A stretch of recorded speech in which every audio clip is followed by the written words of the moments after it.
All right, John, thank you. Good to see you. Good to see you. I really appreciate you coming in. It means a lot to me. It's great to be here. And before we even start, I will get the fan stuff out of the way. I've been a fan of yours for a long, long time. I think I told you off air I used to want to smack the television and also high five you as well too. And I think that's probably the mark of how good your show was. Night Talk, amongst all the other things you did. But yeah, that's the most fun job I've ever had. I think. Is it really? Yeah. To this day. Although still? I do like talk radio still, but Night Talk was just so much fun because I got to make fun of all the politicians, and they kept coming on anyway because there was no other show that was interviewing politicians as often, and they wanted the airtime. Tom Flaherty's nickname. Do you remember? Tommy the Spitman Flaherty. Yeah. Because he would answer you so enthusiastically, and then you'd have to wipe the dribble off your face. And I love Tom. Tom officiated at my wedding, which ended in divorce. So don't have Tom officiate at your wedding. Just a handy tip there. Just a little tip, yeah. Yeah. And the other one too. I see him every now and then in the city county buildings. Okay. He's a judge and he's doing well. Oh yeah. You remember your nickname for Larry Dunn? He was a gopher on Quaaludes. I remember that.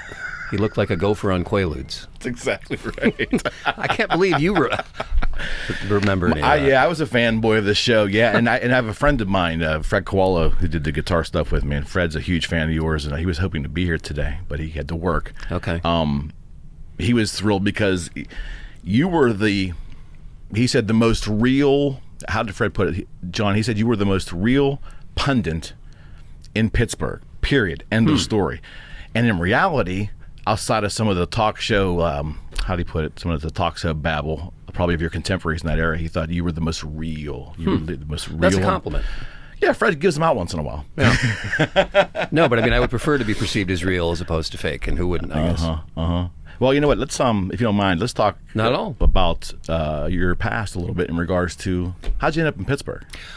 I was born in a small town in Illinois called Kankakee. The first joke I wrote was Kankakee. It's Native American for please God, don't let me die here. I went to Southern Illinois University, and I'll make this quick. Got a degree in radio and TV.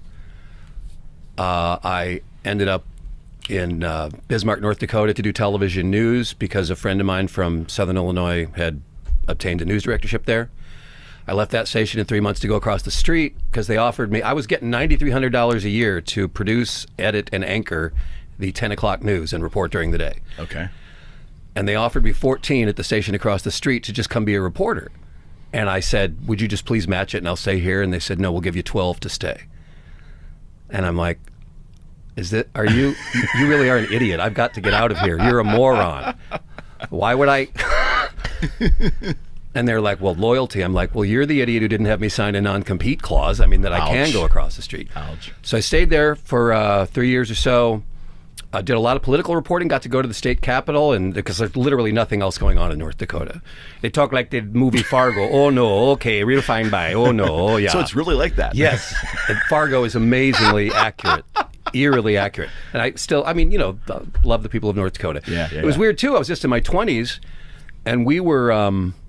there were only two television stations. The first one I was at was a CBS/ABC affiliate. Okay. So they would alternate programming. But the NBC was the number one, and that's the one I went to when I eventually was anchoring as well as reporting. I couldn't leave the house without being recognized because they actually broadcast to the four corners of the western half of the state for the first 15 minutes of the news. Okay. So I could drive 2 hours and still get stoned and then be surprised that I was recognized. Like, damn, you guys were rock stars in the state then. I mean, to a degree, And then I went to Cedar Rapids, Iowa, at a television station, reporter and anchored there. Then I went to Orlando, stayed there for 5 years, covered the shuttle disaster, among other things. The Challenger, I should say, disaster, since there had been more than one. Went to Providence, Rhode Island, television station, reporter anchor. Went to Tulsa, reporter anchor. Also in Providence, I did a short stint, a couple of years actually, as a Treasury Secretary. Or a press secretary for the state treasurer. Okay. I wish I was the treasury secretary. That would have been much more impressive. I was a press secretary for the state treasurer. And then went to Tulsa to get back into the TV news business, which was Tulsa was a lot more fun than I thought it would be, and interesting. And then had an opportunity to come to Pittsburgh to do a talk show. Right. And that's why I came here. I had interviewed in Salt Lake City and Hartford, Connecticut, where I would have been the co-anchor of Mika Brzezinski, who of course now is on Morning Joe and married to Morning Joe. I always knew those crazy kids would end up together. But I wanted to do a talk show. I just wanted to do something different. And I remember Chris Long was this sort of pretentious anchor who worked at Channel 11 who was like the Ted Baxter. And he'd be doing makeup in the bathroom, and I'd be there and he'd be like, John, why did you come here to be on cable? Do you really like cable? And I'm like, I came here on purpose to do cable because I wanted to do a talk show instead of read a teleprompter like a pretentious bastard. He never could understand that. I mean, he was getting paid much more than me, but I was, having more fun. Is he the one who made a comment to you about money or something that he didn't know if he could live off of $250 or something like that? Yeah. Was it something like that? Did I used to say that on the air? Oh, my God. I've done my homework. I don't know if I could live in less than $300,000 a year. I don't know how people do it. How do people live? When he would co-anchor with David Johnson, he'd say, This is the Long Johnson Report. Get it? That's a big joke. Yeah. Yeah, okay. I get it. I guess I get it. By the way, I love your lava lamps. I used to have one. I want to get one. Yeah, I think I added those right before Gab was on to do her show with me, I think.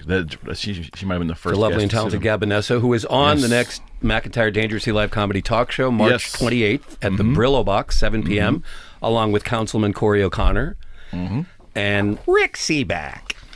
Rick was just on. I love Wonderful, Rick. wonderful. Everybody loves Rick. Oh, how could you It's not? annoying how everybody loves Rick. It's annoying. He's the only guy. It's annoying how everybody loves Rick. Everybody Sorry. has enemies except Rick Seaback. Everybody loves me. I'll have some more pie now. No, he's really nice to do the show. There's nothing in it for him. I love the people who, there's nothing in it for them. Yeah. I can't help him. Those are called He's friends. already a legend, and he's nice enough to do it anyway. Yeah, that's awesome. So talk a little bit about, we're going to jump around a little bit. Talk about the comedy show. What is, was it your idea? Oh, to do this? Yeah. Well, when I first, Jimmy Cran used to be on the show Right. on NightTalk and tell me maybe you could do stand-up.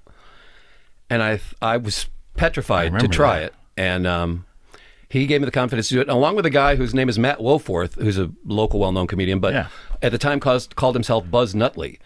And he used to send me press packets to get on NightTalk. I thought, Buzz Nutley? Why didn't he call himself Wacky McScrewy Guy? I'm not putting Buzz Nutley on the show. He can't be funny. His name's Buzz Nutley. He's very funny, and I had him on the show. But anyway, he also let me open for him. Okay. And then Jimmy did. And I told Jim this once. He gave me $200 to do 5 minutes. And I had only done stand-up 2 or 3 times. And I thought, $200, is that enough? Am I being slighted here? You don't get anything to do comedy for your first several years. Right. And $200 was way overpaying me. Right. And I felt like such an idiot for even entertaining that thought You had a for Chris a Long second. moment. Yes. Yes. I can be, I suppose, or have been at times an arrogant bastard. And that was one of those times, yeah. Well, that was my thing. So when you decided to do comedy, actual stand-up comedy, this was nothing you did in your youth? Or No. Not at all, but it's something I always wanted to do. And, Okay. And so my comedy mentor ends up being Gab Banesso. Okay. And we used to joke that I was her broadcast mentor, her media mentor, and she's my comedy mentor. Okay. She's much funnier than me and much funnier than I'll ever be, but that's okay with me. Because if you can play with Michael Jordan and still learn, that's... It's a heady compliment. Yeah. And she has been doing my show forever, and I've been doing her show forever. We did take breaks for long periods of time when she decided I was someone to be disposed of for a while. But fortunately for me, I am back on the, at least for now. In good graces? Yes. I probably just blew the whole thing by saying that. But there was also an element of now, satire is a funny word. I can't pretend I say I really even understand it. But there was an element of humor and wit, cutting wit, with what you did on Night Talk, wouldn't you say? So I wanted to ask this broad question of you, John. What is actually your definition of the difference between journalism, not commentary, journalism and entertainment?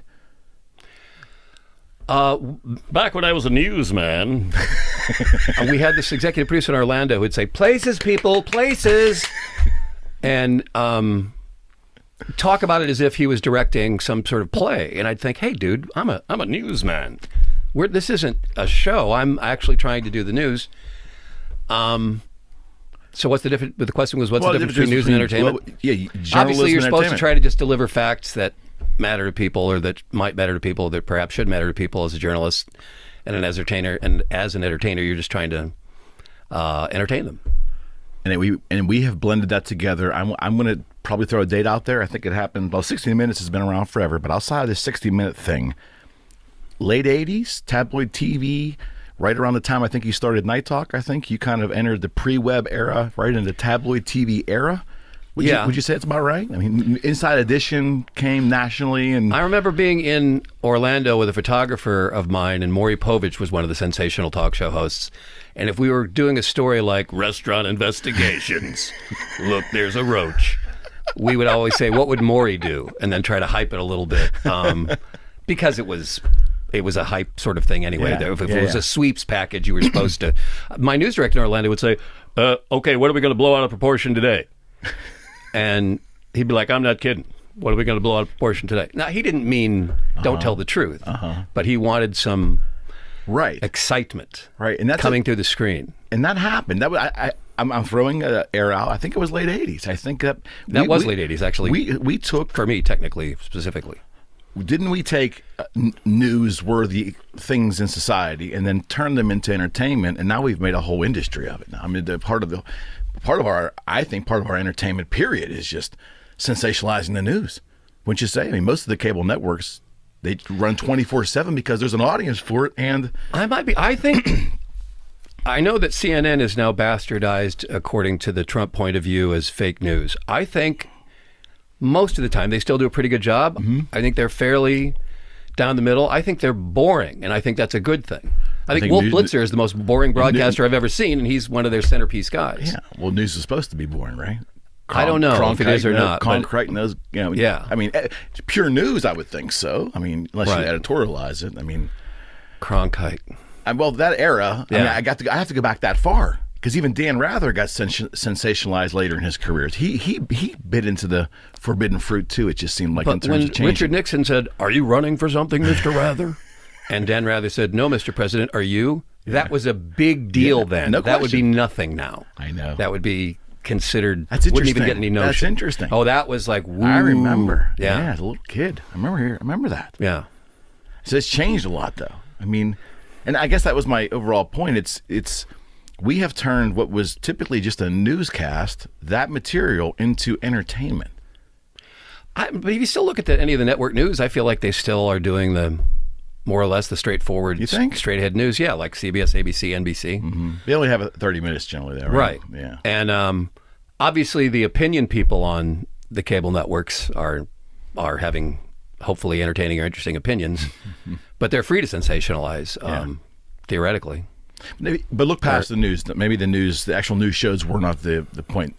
Look at all the editorial shows on news stations, which then are trying to be disguised as news, depending on your particular bent. I feel like it's just too bad that people don't understand that if you're a commentator, you get to have opinions, and if you're a news guy, you're supposed to play it straight. Maybe they should do more. There should be more truth in labeling, like when the people are on the air, like Andrea Mitchell, journalist.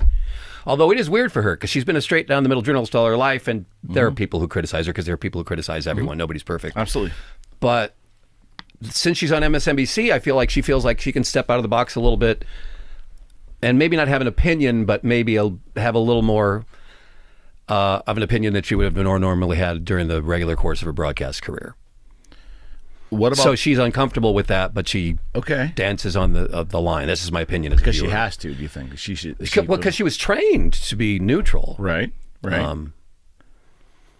I don't know. I guess I'm a defender of the news media much more. I think it gets a bad rap. I think it's horrible that Trump calls it an enemy of the people. You're destroying the credibility of the people who are actually trying hard to give you the straight news. So if you believe him on the coronavirus, it's not as bad as people think it is. I talked to people. I think the World Health Organization is exaggerating it. That's a pretty good bit. That is the most, and you'll probably see that again on March 28th at the Brillo Box. I will. That is the most moronic thing he has said, at least in the last few days. That the World Health Organization estimates the coronavirus is here, but he's talked to some people, and it's really down below that. That is, not only is it destroying the credibility of a credible agency that people ought to be listening to. It's moronic. I'm not going to keep going on about that because I could. Fair enough. When I start a podcast, it'll probably mostly be devoted to Donald Trump's an idiot. Why don't all of you understand that? Now, of course, he's not a total idiot because he's a great con man, and that's how he got in. He got elected, yeah. And if the time was right, yeah. And the fast right-wing conspiracy spent decades chipping away at Hillary's credibility, and it worked. I mean, she must have killed Vince Foster. Weren't you there? I was upset when I realized she didn't kill Vince Foster. That made me mad because I thought if she did kill Vince Foster, she would have been good at it. If she ran that child sex ring out of the basement of a pizza shop in D.C., that was during the last campaign, it would have been the best child sex ring ever run, and the pizza would have been awesome. I guarantee it, because she is competent. Let me ask you this question. That's good. That's good. My question would be, you mentioned Andrea Mitchell being in this situation where how much of her opinion or herself does she put in anything she presents, right? As opposed to being black and white. Right. Do we just demand that now from everyone that we encounter on television, on the air, on media? We demand it because we want to know more about them, because social media has opened up, unfortunately, at times, the window to everybody's life to the point of nauseum almost. And that goes for celebrities. Like, we want to know. It used to be people feel the pressure to step out and be a little bit more sensational because that's the world we live in. Maybe.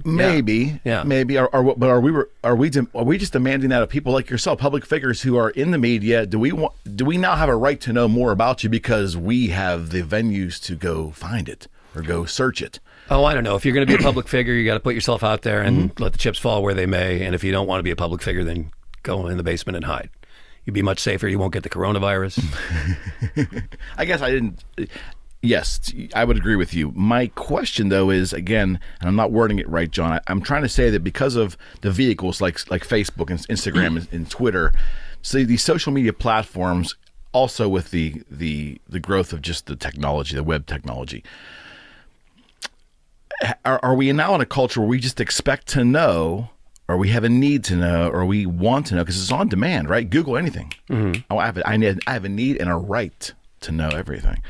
Is that what society's more like? And that I can't say it. Would that give more pressure, or put more pressure on journalists to have to come out of their box or be someone that they are not intended or not initially went to school to be? Well, the famous case locally is Wendy Bell describing who she perceived to be the killers of those poor people who died on that porch while they were having a barbecue, and the firestorm ended up getting her canned. So people who defended her said, you can't tell somebody to say stuff on their Facebook page and then fire them because of it. You should not let them be on the Facebook page if you want them to be perceived as a pure journalist, and just let them do what they do on the air.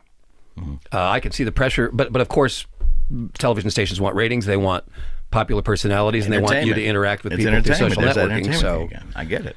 Yeah, that's tough. It's a slippery slope. And I guess that's where I'm at. I'm wondering if just as a society, are we just expecting more? Do we feel that we have the right to know these things, to know more about Dan Rather? If Dan Rather was in his 20s now, and he was, would it be okay for him to be basically a faceless person outside of the name recognition for repetition purposes? Would it just be a faceless person that you can listen to the news as you're cooking dinner at 6 o'clock at night, and then you shut it off at 30 minutes? That's not the world we live in anymore. I mean, and I don't know how we got there, but in the process of all that, it seems like news became bastardized and became entertainment. I mean, I can look at everything from 48 Hours to it seemed like everything was just pulled out of the news. I feel like 60 Minutes still does a credible job of being. I would agree with you. Actual journalists. Yeah, I would agree with you too. Telling interesting stories. Bastion, the only bastion, maybe, especially on network news or network television in general. Wouldn't you agree? I think that MSNBC, that the people of NBC News try to still be news people. Okay. The commentators try to be commentators. What I hate, the comparison of MSNBC and Fox, is that Fox just makes shit up. They just make shit up out of whole cloth. MSNBC commentators lean to the left and would prefer that a Democrat be president.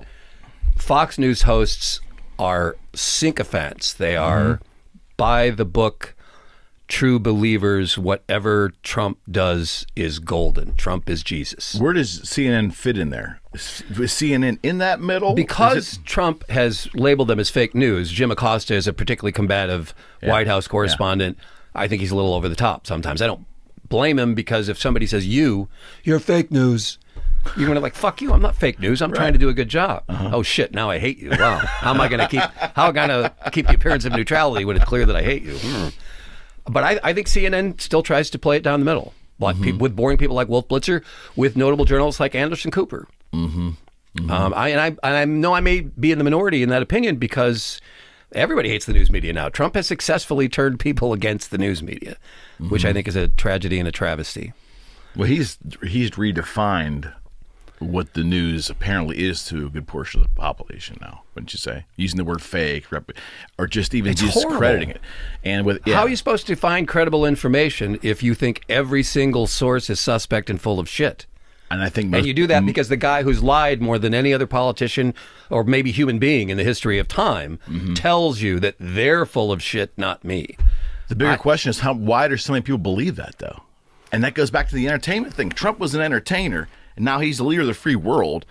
And when he's saying things, a good, not majority, a good portion of this country, maybe a slight majority, sometimes not, but a good portion of the country fucking believe it. I never thought that they were a basket of deplorables. I think they're a basket of gullibles. Easily manipulated people who are subject to con jobs. Where were these people 8 years prior, though? You mean, how did Obama get in? Somebody who was intelligent and not a moron? I don't know. That's an excellent question. If we were a nation sensible enough to elect Barack Obama, how the hell did we lose our freaking minds? And if the Electoral College didn't exist, this mistake would not have been made. I'm not a big fan of the Electoral College. I feel like, how is it the Electoral College is what Trump got in, and most people who voted for him probably didn't go to college? That just seems like a horrible it's state the wrong of affairs. Word to use, isn't it? Well, how about that? So you would be for the abolishment of the Electoral College, right? Yeah, I understand that it gets messy, because then how do you do a recount? But I think you could still do it state by state. And the presidency is the only, if you run for dog catcher, city council, county commission, state legislator, governor, U.S. senator, congressman, the people who get the most votes win. But for some reason, the most powerful position of all, you can get in and not get the most votes. The founding fathers were not perfect. That's why we have the constitutional amendment process. Right. And Right. But I can even remember, even my mother was like just believing something that was magical about everything the founding fathers did, and we shouldn't mess with it. And I understand that sort of nostalgia for the notion that those guys were just geniuses and everything they did was perfect. But well, the gun you debate, don't get you don't get the most votes, but you get to hold office. What is the argument that it's a representative thing in terms of population?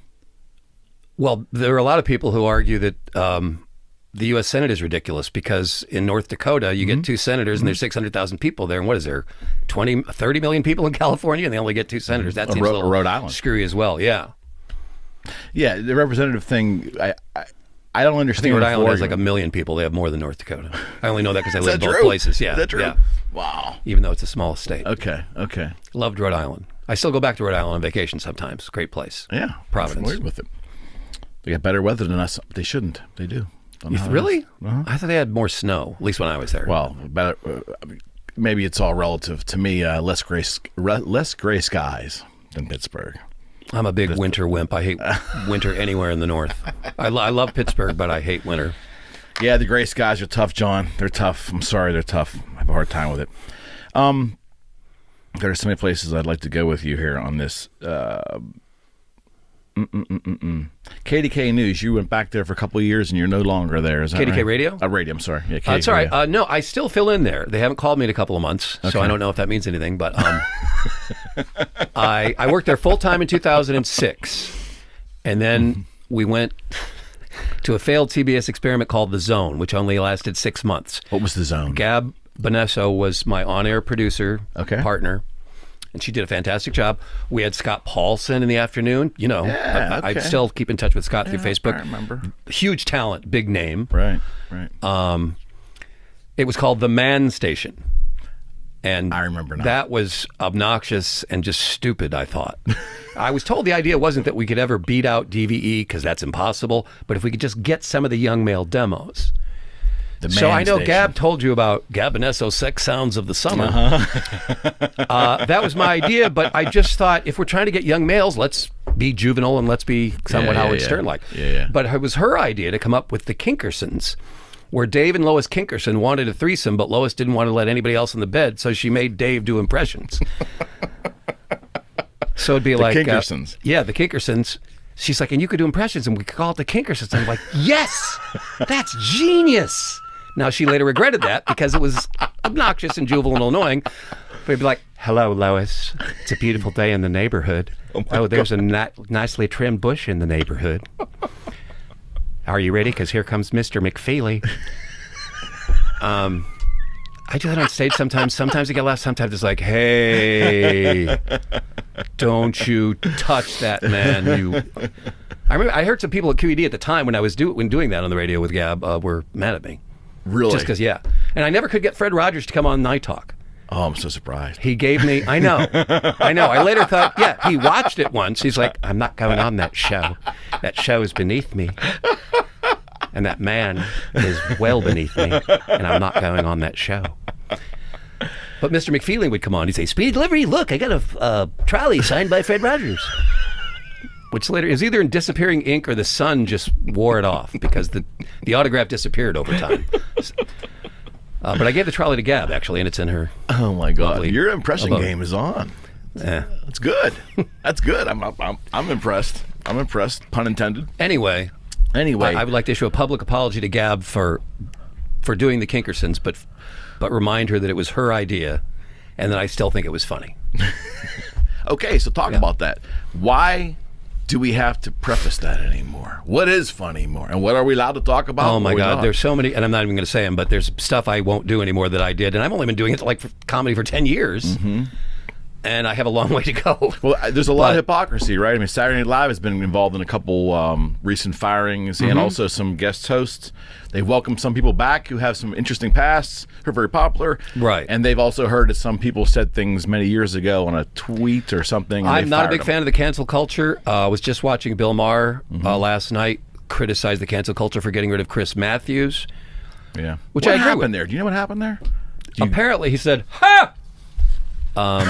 That's it. That's all my Chris Matthews impression. That's all you got? Yeah. And I think I'm just ripping off Joe Scarborough, who used to do that. Oh, but my God. He said to some woman in makeup who was a guest, oh, look at that makeup. I'm going to fall in love with you. Ha! And then later he said, take that makeup off her because when she goes to a bar, we don't want men looking at her.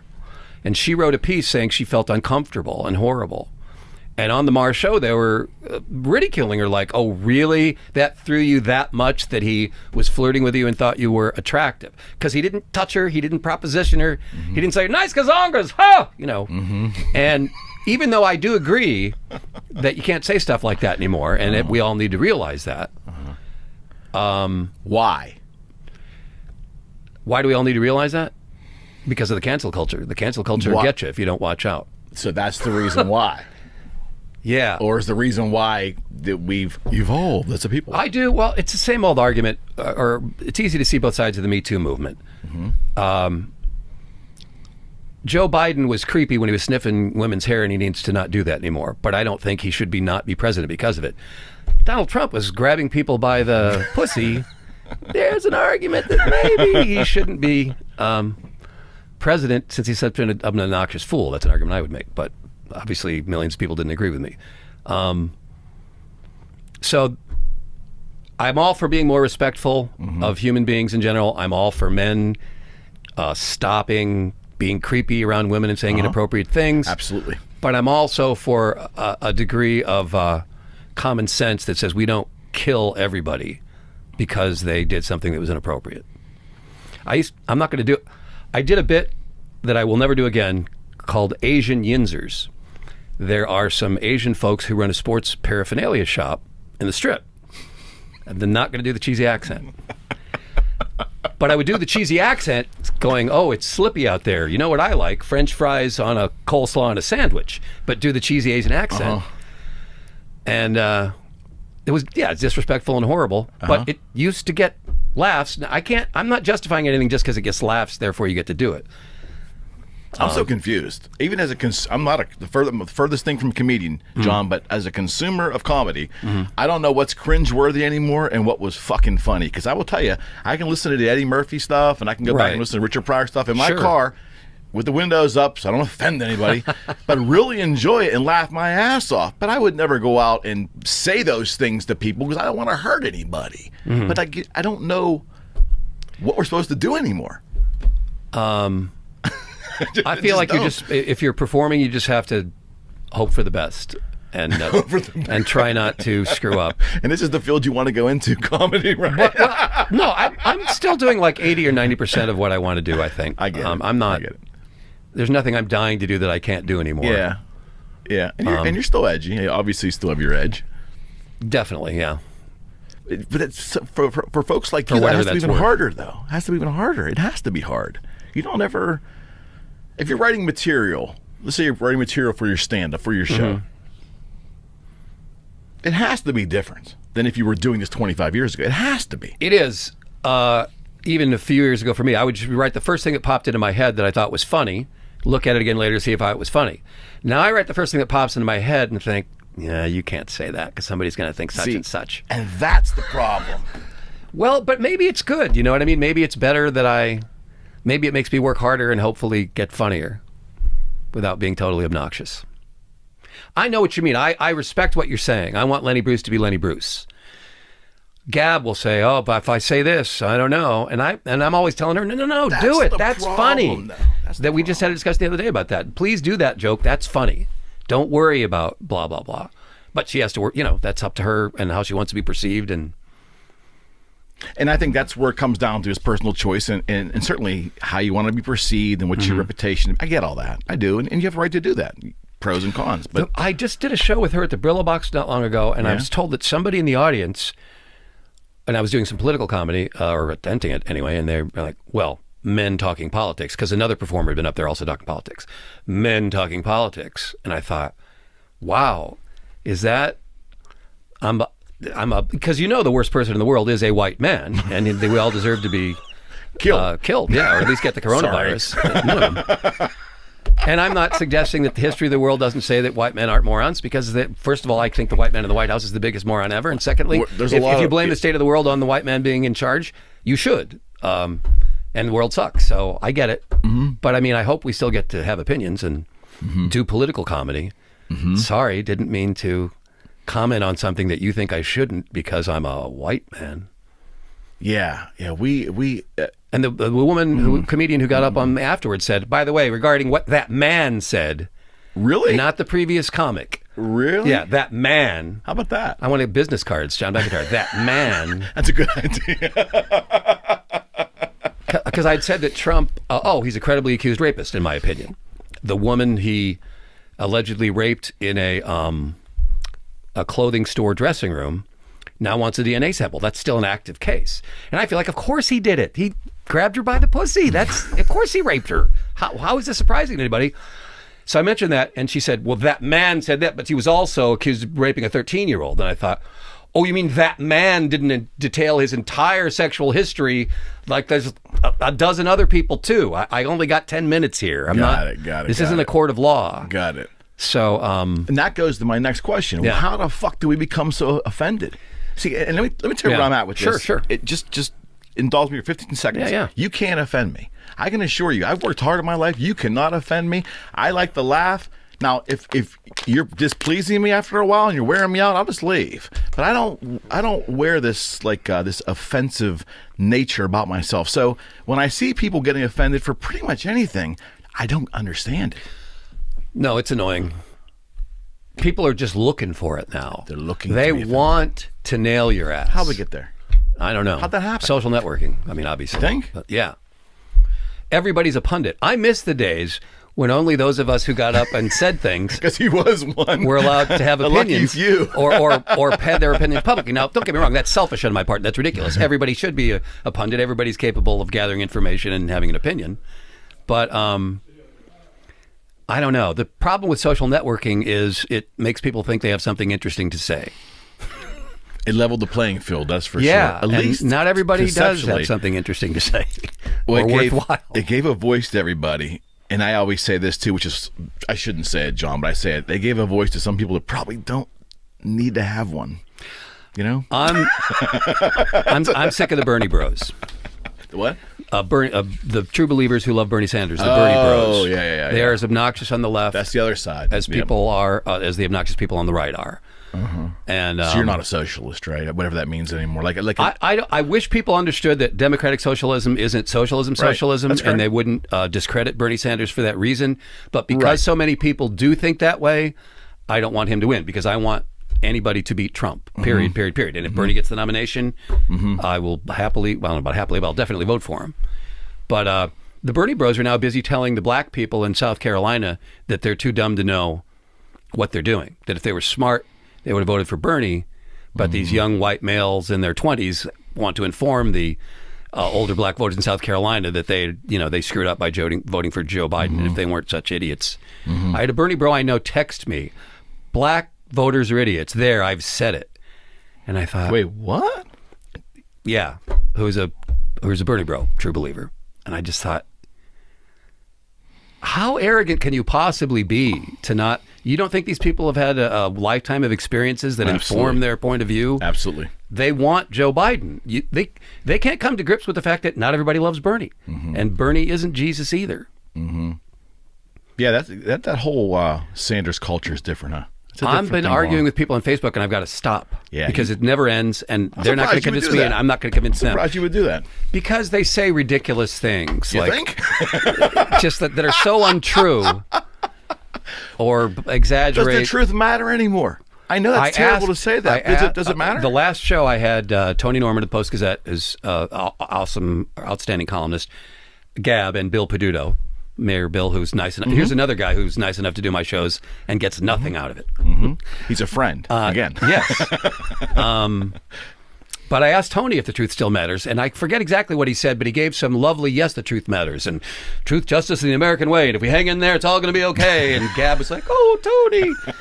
And so it was a little inspirational pep talk, and the truth does still matter.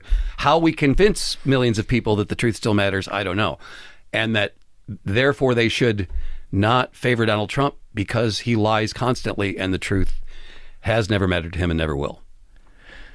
Yeah. And I feel like that's not some partisan, just lefty gone wild statement. He lies all the time, and nobody we've accepted cares. it as a public.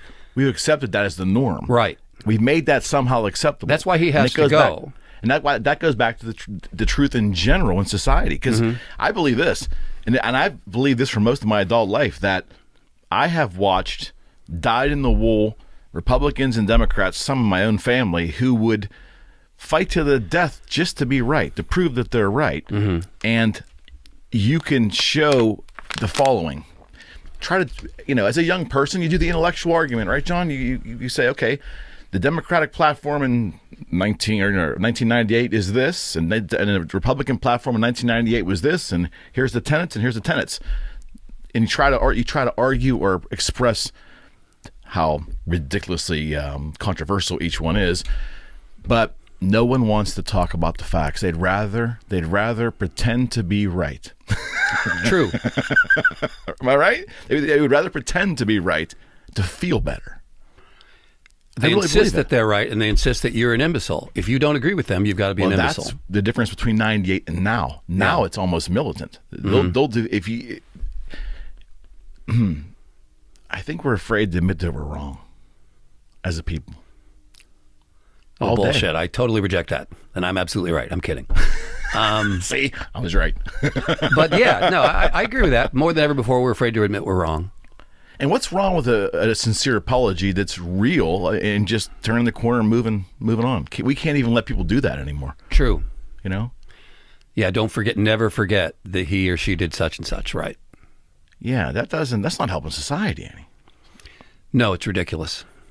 It's It doesn't bother me that Bernie Sanders said Fidel Castro had a literacy program. What's wrong with the literacy program? that's good. That's good. Actually, Gab does a really good Bernie that she's going to do, I think, at the show on the 28th. Not to keep plugging. Yeah, keep shameless. But, no, there's no shameless plug. Yeah. Come on now. He's telling me about a shameless All plug. right. Not only of the 28th of Brillo Box, but Dr. Cyril Wecht and I in a week, on March 13th, 14th, and 15th, I think, Friday, Saturday, Sunday, are doing shows at the Lamp Theater in Irwin. It's really the Cyril Wecht show. I'm just the interviewer facilitator. He's a fascinating And he's guy. going to talk coronavirus. He's going to talk Jeffrey Epstein, and then we'll get into JFK, and we reenact the Kennedy assassination. Well, not really reenact it, but sort of. He gets a couple people in chairs and shows you the trajectory and why the Warren Commission is full of shit. And Right. it usually sells out, so that, I bet. yeah. And Lamp Theater dates in again? Irwin. Dates again? 13th, 14th, 15th, I think Friday, Saturday, Sunday. Whatever that weekend is, a week from this weekend. Okay. Friday, Saturday, Yeah. Sunday. Uh-huh. Friday night, Saturday matinee, Saturday night, Sunday matinee. All right. Dr. Weck lets me keep half the money. When I first pitched this to him, I'm like, how about 60 for you and 40 for me? And I thought I was pushing it. They go, no, John, you can have half the money. God bless you. Love that guy. Yeah, oh, yeah. What an intellectual, too.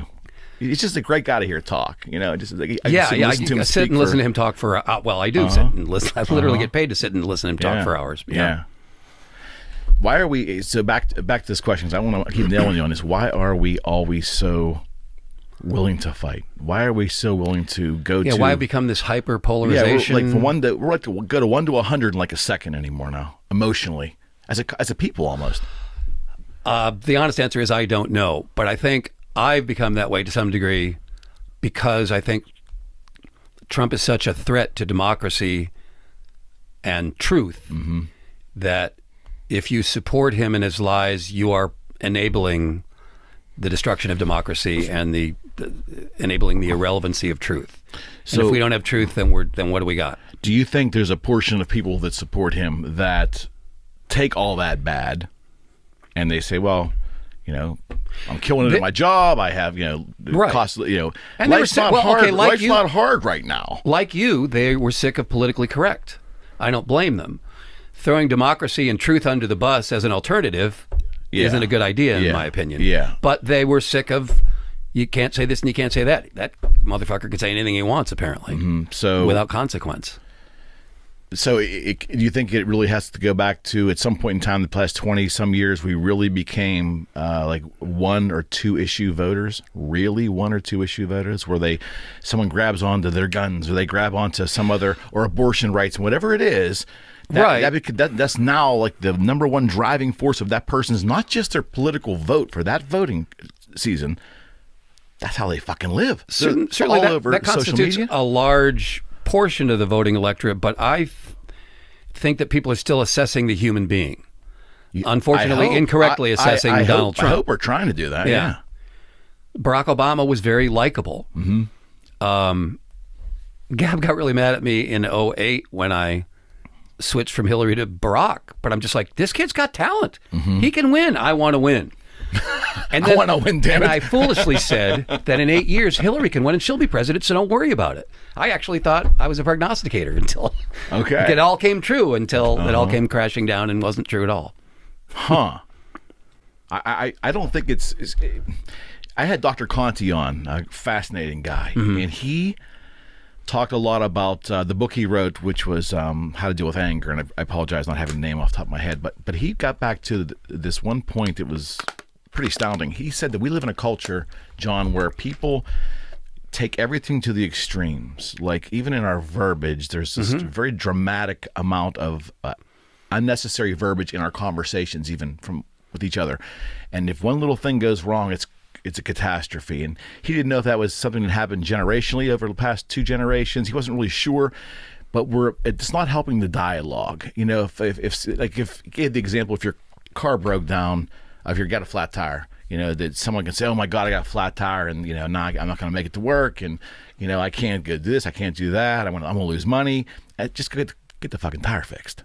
Spend 20 minutes, get the tire fixed, move on your way. We don't do that anymore. We we are looking for some kind of reaffirmation from other people about pain or something, but we take everything to the extreme. It's not helping the national dialogue. Life is not as bad as we end up talking about it all the time. We tend to talk about or exaggerate so much of our life. I guess In emotions. I don't like drama queens either, but there are still millions of people suffering. And despite this good economy, working 2 or 3 jobs, after I left KDK full time, I had years of gross underemployment. I was recruiting insurance salesmen for a questionable insurance company for $10 an hour over the phone. And it was, there was no base salary. It was all commission. And I had to try to talk people into, now it happened at the Great Recession. So people were so desperate they came in and I was like, people thought I was a genius, you know, Right. like how does this guy get all these people in there? As the economy got better, fewer and fewer people came and showed up. Naturally. And so then I got lectured. What's wrong with you? What are you doing when you used to do, you know? No, I'm doing the same thing. Anyway, $10 an hour. And then I find out, as you know from being an entrepreneur, you have to pay your own Social Security and Medicare. Of course. Which I did not know because I always worked for somebody else. You got 1099. Yes. Oh my God. In fact, I made a nice chunk of change with Dr. Weck last year, and I just got 1099. I'm paying for it now. Yeah. But So you don't think we're drama queen? You don't think that we're no, I do. I mean, I'm when people say this is Puffy, my cat, it just died after a long battle with whatever on Facebook. I think, what the fuck are you telling me for? I don't want to know about your dead cat. I had 3 cats. I don't think I put it on Facebook when they went to the great beyond. Yeah, attention whores. Although, what am I talking about? I'm here doing a We're all podcast with you, attention so I can get whores. attention. This is the whore. new media, right? We're trying to get people's attention. But I don't want get to know it. about every single tragedy in your life. I don't want to know. So the mundane has become normalized almost now. Wouldn't you say? You're just looking for sympathy. That's the only reason you're doing that. Why do you need everybody's Facebook sympathy?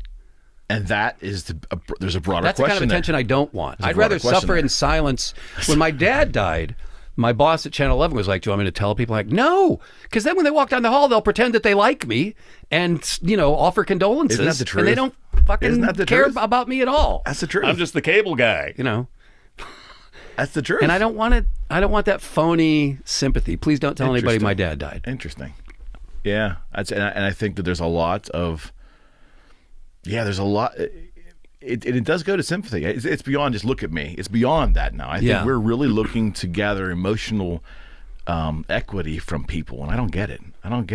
On this, now, granted, there's some significant moments we need it as a human being. We need each other. I mean, but then again, Gab, along with Josh Urbanitz, runs this anti-bullying campaign.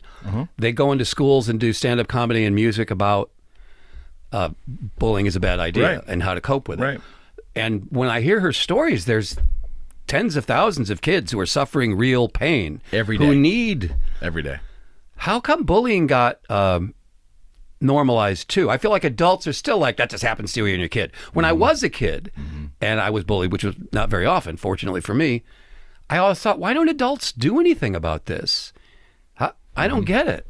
And I think it's because our attitude remains today, it's part of growing up. Well, I think that Gavin. So I go back and forth on the, yes, people are attention whores, and I wish they'd just shut the fuck up, but there are shitloads of people who are really suffering who could use some help. Absolutely. Yeah. Well, and I think that the unnecessary bullshit is taking away from who needs it. Yes, I would agree with that. We talked about that her anti-bullying campaign that she's part of, and the show that she does, and her story. That the story of that day that she was driving and she saw the young child, 7 or 8 year old child, just being beaten upon, and she pulls the car over and runs. And I mean, that was extremely difficult to listen to. I think I was talking to her on the phone at the time. Are you serious? She's like, "Oh my God, I gotta go," and then she told me, "Yeah." Yeah, there was a level of humor that she was able to inject into it about what happened to her. But that's in the bullying thing we talked, and I'll say it again. I really believe it has. It's a problem with males. I think that a lot of males, whether it I'm told machoism or that whatever, girls may have caught up, according to what no, I'm told. No, but I hear you. Yeah, I'm saying about in how we've dealt with it, where it's, it's, well, my boy's just going to go and kick his ass. I'm going to teach my boy, if someone punches him, to punch him in the face. I'm not saying that there isn't an element of necessity to I don't know, to stand up for yourself. But it just can't be that nonsense to ignore bullying, whether it's your child doing it or your child receiving it, because it's somehow affecting your masculinity. And I think that's a part of the discussion we're not having in this country, but that's a discussion. And I'm a male, and I'm able to say it. We shouldn't look at it that way. If people are, especially children, are being bullied, there's got to be a better way. And what she's doing is great. I love what she's doing because I can relate to that. I can relate to that personally.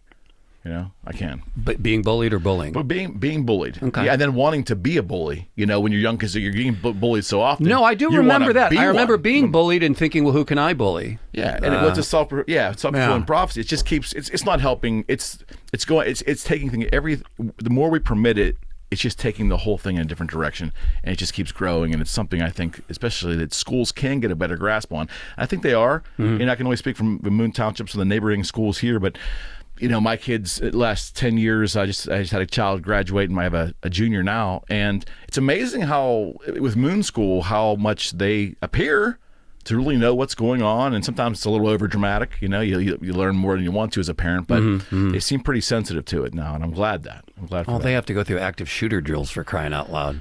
Yeah. You want to talk about insane. that? You want to talk about that a little bit and talk about gun rights? Sure. Yeah. So I can probably guess without having to talk about it where you stand on that. I'm not a hunter. Yeah. How do we fix the problem? How do we protect hunting rights and protect things that are part of our culture, and at the same time, I feel find a way to reduce shootings? Can we do that? Bring back the assault weapons ban. The biggest farce is the notion that the government is coming to get your guns. Nobody's coming to get your guns. The Second Amendment is seemingly more important than the First, or all the other amendments, according to the gun rights people. Ban the assault weapons. And I know that some aren't technically assault weapons, whatever. If you can dispense multiple rounds in a short period of time, you don't need that to kill Bambi. So get rid of those. Will it fix it? No. I hate the argument, well, we passed laws and then people still get shot. That's like, okay, so that's like saying we should never pass laws making anything illegal because it doesn't make criminals go away. We've got to try. So ban assault weapons and realize that the NRA is lying to you when they say people are coming to get your guns. Nobody's coming to get your guns. You're always going to have guns. You're always going to be able to hunt. It'll always be a part of the fabric of the country. I don't know how we make the hysteria go away and convince people that this really isn't a problem. I don't see why a citizen of the country, needs an implement of war. And to me, any multi-shooting, and I have a lot of, believe me, I have a lot of hunting friends and a lot of NRA guys will not like this, but this is my position. It's always been this position. I don't mind you shooting. I'm not a hunter. I don't even own a gun. I don't. I probably shouldn't say that. I don't. But the point being, I don't understand how anything that shoots multiple shots or in a rapid nature, that to me is an implement of war. And that's a heavy thing to say, but that's how I feel. I don't know how the public is served by us having that in our possession. And some people say, but it's fun. You take to the driving range and there's a lot of things that are fun. Right. I feel like, you know what? You can give up that one bit of fun so that the rest of us are a little safer in our homes at night. You can learn to play basketball. We don't really crazy about people setting things on fire either. You know, people say that lighting stuff on fire is fun. Arsonists will tell you that's a fun thing to do. We don't permit them to do that, right? I mean, it's got to be some brevity here. There has to be some logic to it. And we are really not. And it goes back to background checks as well too. Why is the NRA so opposed to background checks? What's their platform? And I hear constantly talk about cable news shows. The great majority of people favor background checks. It's unanimous. I would practically. think so, right? They do. All the polls show that. So, yeah, what are they afraid of? Well, they always say it's a slippery slope. Once you give them this, then they'll want that. And being opposed to background checks is moronic. I'm ashamed of the elected officials who won't pass that law that says background checks are mandatory, period, everywhere. Case closed. So on the same, we may disagree on this, but on the same premise, what about voter ID, voter registration? Why is voter registration racist? Are there still people in this country that do not have any kind of actual government-issued ID? I always find it surprising, but when I talk to Vic Volchek of the ACLU, he says, yes, you'd be surprised. Some people don't drive. No, but you can get a government ID, though. You can get am I right? You can get a regular, you don't have, it's a non-driving I guess voter ID. Fraud is practically non-existent. So it doesn't exist. So we're creating barriers for people to vote when there's no problem. Okay. At least that's what the position. ACLU tells me. I know what you're saying. It seems like, but when I talked to Vic of the ACLU, he has offered me boatloads of examples of people who, for whatever reason, they're poor, they live in remote areas, But they don't have a picture ID. Do you see how, whether we have the stats to say voter fraud is real or not, if you can't prove who the fuck somebody is, you can't let them go and pull the lever, right? I mean, if you... Well, hopefully they've registered to vote and they know they're... No, I guess you don't really have to show your Social Security number. That's what I I'm saying. understand what you're saying. Ideally, the government, I guess, would identify you and send you one for free. I would think so. I mean? Well, that was my argument was, well, all the things you need a license for, to buy alcohol, to buy whatever, which is kind of ridiculous. Even that's ridiculous. You have to have that, but you have to. That should be enough for you to vote. You should have that to vote. I don't know what the problem would be. Why wouldn't you have an ID? For government benefits, you have to have an ID, right? You have to. Oh, not that I don't know. To get Social Security, you have to have an ID. I would think you have to. You know have your Social Security number, right? Well, that should be enough, right? If your Social Security number is that good enough for? I don't know. I'm just for more people voting and not less. And until somebody proves to me that voter fraud is a real thing, and I don't think that it is. I mean, I don't mean it never existed. It happens occasionally, but apparently it's minuscule and it's not a problem. And Republicans use this because it's more poor people who are more likely to vote Democratic. Republicans use that as a wedge issue to try to have fewer Democratic votes. The Sanders folks, I just saw an article 2 days ago. I guess the Sanders campaign didn't do as well because the voter turnout just wasn't there. Is that true? What has been reported is that the young people who show up at his rallies in massive amounts voted in very small amounts. They didn't vote for Biden. Just the voter turnout in that demographic was low, according to what's been published, or what's been reported. So what the hell was going on then? I don't get it. I don't know. I don't know why. Because clearly he's got the most enthusiastic base on the Democratic side. What are we gauging? The most devoted. The people who show up at his rallies. And that's how we gauge Trump's popularity, because he got more people to show up at his rallies, more enthusiastic people than Jeb Bush or anybody else he was running against. I don't know. This doesn't seem right to me. Something seems off. Are you not a Biden guy? I don't know who I am right now. But he was with your buddy Barack. I think it isn't that. I think it's. Let me ask you this: why hasn't Barack come out for him? Because he doesn't want to cause division. Because all the Bernie bros are going to hate Biden that much more. You think? Yeah. You think that's it? Yes, he will. He will come out for whoever the nominee is. Oh yeah. After they're the nominee, of course. Yeah. But he doesn't want to piss off people. Then it seems more like the establishment has their thumb on the scale. I'm not. My brother doesn't like Joe Biden. He said the other day, give me one thing on Facebook that he's done. And then somebody wrote he passed the Women's Rights Act. Or the Violence Against Women Act. He co-wrote it with Orrin Hatch of Utah. Now, maybe that was because of the backlash he suffered from the Anita Hill fiasco, but he did it. And I don't mean that therefore he should be president and he's the perfect guy, but he has done some useful things in his career despite the lousy things he's done in his career. You can say it about any politician. Right. Or most. Exactly. Most of them. Everybody's got flaws and everybody's got dirt that you can throw at him. He's a decent human being. And Donald Trump is a horrible human being. Mick Mulvaney, who was just fired as acting chief of staff and sent as an ambassador to Northern Ireland, said when he was a congressman a long time ago, Donald Trump is a terrible human being. And I feel like, hello, yes, he's a terrible human being. Do you think Biden can actually win? Yes. I think he could win Pennsylvania because he's a home, because he was born here. I think he could win some of those blue collar votes in Michigan and the Midwestern states. Now the Bernie people will tell you Trump will clean his clock. Both Biden and Bernie poll pretty well against Trump. Obviously, it'll all come down to those key states like Pennsylvania and Michigan and Wisconsin. Yeah, I think there's such an anti-Trump fervor. And that it was illustrated in 2018 when Democrats took over the House.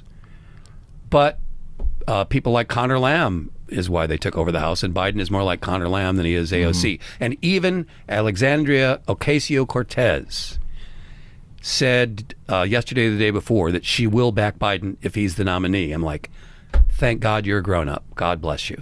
Because she's definitely a Bernie, acolyte. But it's going to be interesting to watch. I'm just disheartened because I think what we're seeing, John, is a lot of fervor on social media and a lot of discord, even between supposed friends, right? I mean, it's you. You just saw it, right? You were saying you were getting in arguments with people on Facebook. Yeah, it's terrible. Yeah, but man, I'm not sure the turnout's going to be very good. I think the turnout is going to be good because you do getting rid of Trump is what's motivate Democrats. Yeah, I do think if Biden gets the nomination, a bunch of pissed off Bernie bros will either vote third party or stay home. But I feel like we're just going to have to win without him. And since they don't show up anyway, even for Bernie, maybe it won't be that big a dent. What happened to Bloomberg, in your opinion? Why did he not? I'm Mike Bloomberg. That's why I asked him, I have absolutely no discernible personality, yet I'm richer than God. I have zero charisma. I told a blowjob joke 15 years ago, and Liz over here won't let me get away with it. I'm actually just trying to do that for the first time. He was horrible as a debater, and the Democrats are looking for a winner, and they could see this guy sucks. He hadn't had to appear in public, and he flooded the airwaves, and it worked. Yeah, because Joe Biden is no spring chicken, and he does appear to be. Your optics for sure. I mean, he seems to have aged a lot in the last couple of years, and that disturbs me too. But I can't find the perfect candidate. And why America is turning to two old white guys, or the half of America is turning to two old white guys. How did that happen? I don't know. I'm a big Liz Warren after fan. Barack, we were going to at least be not inclusive is a tough word to use, but just more cosmopolitan, I should say. Yeah, I like Kamala Harris. I like Cory Booker. I don't know how it happened. It's puzzling. There's a lot that I don't understand and that continue to be baffled by. When you ask me why or this or what, I have no idea because the world has just gotten totally fucking crazy in the last couple of decades. We'll talk about that. So what is it like from when you started Night Talk? Was late 80s, 88, 89? No, it was 96, believe it or not. Okay. Fair enough. That might make more sense why when I was doing the guitar stuff, you were 96 to 2004. Okay, so when did you come to Pittsburgh? 96. You came and you came for that job. Is that correct? Yes, I was sitting in the newsroom in Hartford, Connecticut with Mika Brzezinski, and I was supposed to do a week on the air as an audition, and I'd done one day. And Jonesy Jones, the producer of Night Talk, who was a television news veteran, just really good at what he did, said to me, if I can get you a 4th week of vacation, will you agree to come That's here? all it took? And I'm like, one more week? Yeah. Well, I wanted to do a talk show instead of news anyway. I know. But if you can get me a 4th week of vacation, yeah. And he called me back an hour later, like, it's done. I'm like, okay. And I went into the news director's office in Hartford and said, you know what? I don't want to finish out the rest of the week. Really? You don't want to do it? I'm like, no. Because I had friends in Rhode Island. I want to go party in Rhode Island as long as I'm in Connecticut. And I got there for free for the job interview. Yeah. And Jonesy later told me he went to the boss and said, I got good news and bad news. The good news is we got McIntire. The bad news is I gave him a 4th week of vacation. He's like, what? I don't even have 4 weeks of vacation. All right, the 4th week is off the books. We're not telling anybody about the 4th week, and they honored that commitment. So 96 was your first air, and that would have been right in the middle of that would have been the re-election of Clinton too. Yeah. All right. So what you see transpire since then? Poor Bill Clinton. He was on TV yesterday as part of that Hillary documentary that just came out that I'm dying to see. Yeah. He's like, I've been rethinking the Monica Lewinsky thing. I'm not sure. Oh, I did. We all do bad things that we regret. Anxiety or something, right? It was treated as anxiety. Did you read that? I didn't see that yet. No, I want to see the documentary though. And I don't mean. I follow Monica Lewinsky on Twitter. I don't mean poor Bill and to hell with Monica. Poor Monica. Oh, it's a nothing burger. The whole to me was. I found it funny. I remember saying, "Oh my God, the country's up and really pissed off about something." In '98, right? That's when I really started to hate Republicans. I just thought, you're fucking kidding me. You're going to impeach a guy because he got a blowjob from an intern? Not that I think that's proper behavior. And I know there was a power imbalance. That always pisses me off because I feel like there's always a power imbalance. No, few relationships, there's an exact, we both have the exact amount of power, the exact amount of income. Right. I think people got pissed off, though. I will tell you this. I didn't have kids that age, but I had a friend of mine who had a 9-year-old then. And all he said to me was, he goes, I don't really follow it too much, but I'm kind of pissed off I have to have this blowjob conversation. I wasn't ready to have that yet. I always pictured Bill walking around by himself going, who fucking saves a dress with semen on it? God damn it. Who does that, son of a bitch? I cannot, I'm the unluckiest man in the history of people. Oh, my God, man. Yeah, my broader question was, so you started in 96 to now. Can you imagine, could you have ever imagined it was going to go somewhat in this direction? No. Was social media the big kicker there, or was it 9/11? Because we're talking about a 24-year-old, 25-year-old span there, 24-year-old span. The time you came to Pittsburgh. As no, in 2020, right? I did not see any of this coming. I didn't see the cancel culture coming. I didn't see this level of vitriol between the Democratic and the Republican Party coming. But George Bush was also ridiculously divisive, and so was the build-up to the Iraq War. Yeah, there's a lot of questions there. I'm not trying to get off on that tangent. No, that's all right. That's all right. George Bush. I know your position. These days he's in a bathtub painting pictures of his feet. I saw that. He did do that, didn't he? Yes, he painted a picture of his feet in the bathtub. Yeah. Because he's a painter, and he's actually not a bad painter. Yeah, he's not a bad painter. I think he's a better artist than he was a president. But did you ever hear sort of Eisenhower in his later years was a painter, and he had the paints that were brought down to the barrel or the basement of the White House and all this stuff? No, I didn't know that. How about that? Yeah. Because it was a reference. That's a very interesting. Crazy Ike, yeah. And that's an historical, interesting thing too that I want to mention, because I believe he did a lot of weird things at the end, and Kennedy kind of gave him a pass. I think that's what happened. Oh, I didn't know that either. Yeah. See, I stumped John McIntire. How about that? Yeah, no, I think Kennedy Ike went off a little bit in the deep end there toward the end. And of course, Reagan had his twilight years, right? I mean, the same kind of thing, I think. But how about the difference between Bill Clinton getting a blowjob from Monica Lewinsky and Jack Kennedy got to actually sleep with Marilyn Monroe? I enjoy sleeping with movie stars. I mean, that's... Yeah, Clinton was a piker compared to him. Exactly. Let's get off the stage. This is fun, my friend. Yeah. Did you have a good time? I did. Yeah. I want you to definitely come back and see me. All right, I will. Thank you for the opportunity. Absolutely. And let's talk about this. John McIntire Comedy Show. Dangerously Live Comedy Talk Show. Yes. Gavin Esso is the featured comedian. Corey O'Connor, son of the late Mayor Bob and a councilman, an awesome councilman in his own right, will be doing it for the first time. God bless him. And Rick Seaback.